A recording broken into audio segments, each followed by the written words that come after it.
জুলাই বিপ্লবকে যদি আমরা অস্বীকার করি তাহলেই আমরা গণভোটকে অস্বীকার করব। যারা আজকে গণভোটকে দুর্বল করবার চেষ্টা করছেন কিংবা গণভোটের আইনি তর্ক তুলছেন, তারা আসলে কতটা জুলাই বিপ্লবকে ধারণ করেন সেটা নিয়ে আমার সন্দেহ আছে। শেখ হাসিনা তার পিতাকে শেখ মুজিবুর রহমানকে একজন দেবতা হিসেবে আমাদের সামনে তুলে ধরার চেষ্টা করেছিল এবং সেই দেবতার মাধ্যমে একটা অলিখিত রাজতন্ত্র কায়েম করবার চেষ্টা করেছিল।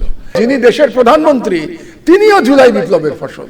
তিনিও দেশের প্রধানমন্ত্রী হতে পারতেন না যদি জুলাই বিপ্লবে আমাদের তরুণরা এভাবে জীবন না দিত।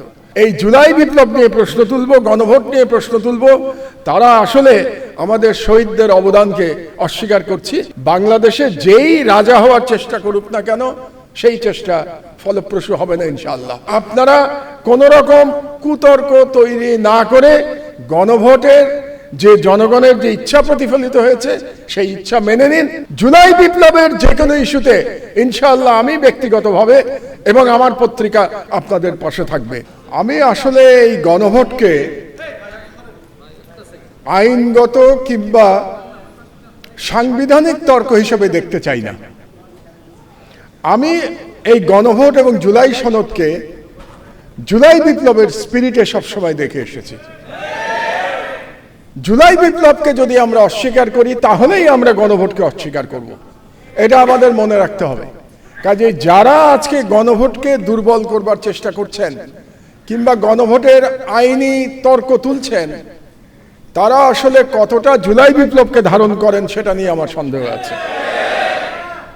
কাজেই আমি বলবো যে জুলাই বিপ্লবকে ধারণ করলে গণভোটকে আমাদের বিনা বাক্য ব্যয় এবং বিনা তর্কে আমাদের মেনে নিতে হবে যে এটাই জনগণের অভিপ্রায় এবং জনগণ 70% ভোট দিয়ে সেই অভিপ্রায় আমাদেরকে জানিয়ে দিয়েছে।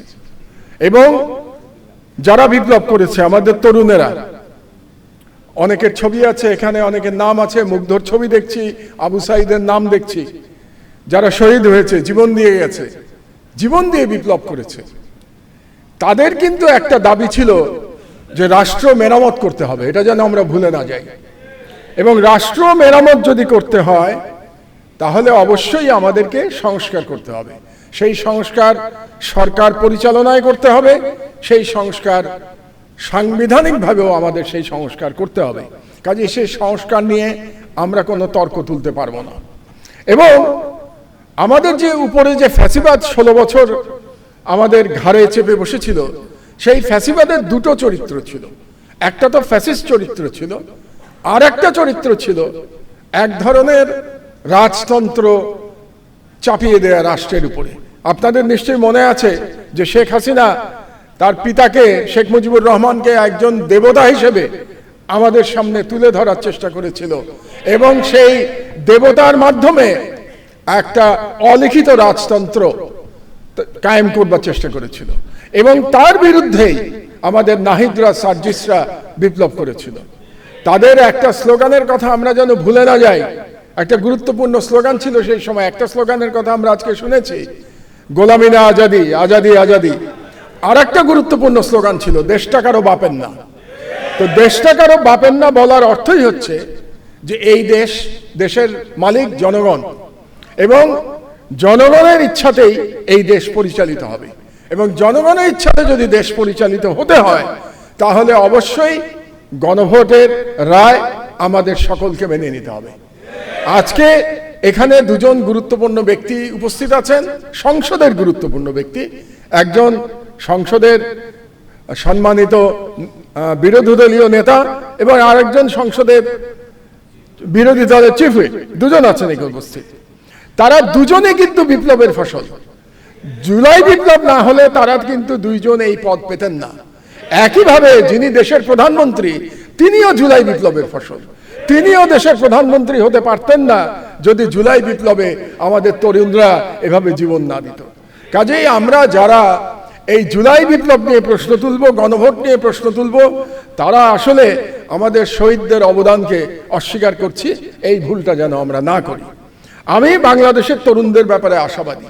আপনারা জানেন যে মার্কিন যুক্তরাষ্ট্রে এখন একটা আন্দোলন হচ্ছে যেটাকে তারা নাম দিয়েছে নো কিংস মুভমেন্ট।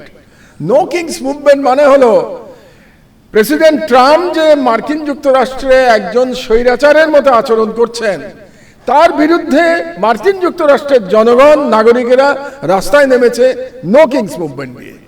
আর আমাদের তরুণেরা জুলাই বিপ্লবের মধ্যে কিন্তু রাজতন্ত্র, ভুয়া রাজতন্ত্র খতম করে দিয়েছে। কাজেই আমাদের তরুণদের প্রতি আমার প্রত্যাশা আছে, বাংলাদেশে যেই রাজা হওয়ার চেষ্টা করুক না কেন, সেই চেষ্টা ফলপ্রসূ হবে না ইনশাআল্লাহ। আমাদের তরুণরা সেই চেষ্টা কাউকে ফলপ্রসূ হতে দেবে না। কাজেই আমি সকলকে বলবো, সকল রাজনৈতিক দলকে বলবো, সকল রাজনীতিবিদের প্রতি আহ্বান জানাবো যে আপনারা কোন রকম কুতর্ক তৈরি না করে গণভোটের যে জনগণের যে ইচ্ছা প্রতিফলিত হয়েছে সেই ইচ্ছা মেনে নিন, এবং সেই ইচ্ছা মানার যে লড়াই, সেই লড়াইয়ের একটা প্রক্রিয়া হিসেবে আজকের যে সেমিনারের আয়োজন করেছে 11 দল, সেই জন্য 11 দলকে আমি ধন্যবাদ জানাচ্ছি এবং আমাকে এখানে আমন্ত্রণ করবার জন্য ধন্যবাদ জানাচ্ছি। জুলাই বিপ্লবের যে কোনো ইস্যুতে ইনশাআল্লাহ আমি ব্যক্তিগতভাবে এবং আমার পত্রিকা আপনাদের পাশে থাকবে, এই ভরসা দিয়ে আমার বক্তব্য শেষ করছি। আল্লাহ হাফেজ। বাংলাদেশ জিন্দাবাদ। জুলাই বিপ্লব দীর্ঘজীবী হোক।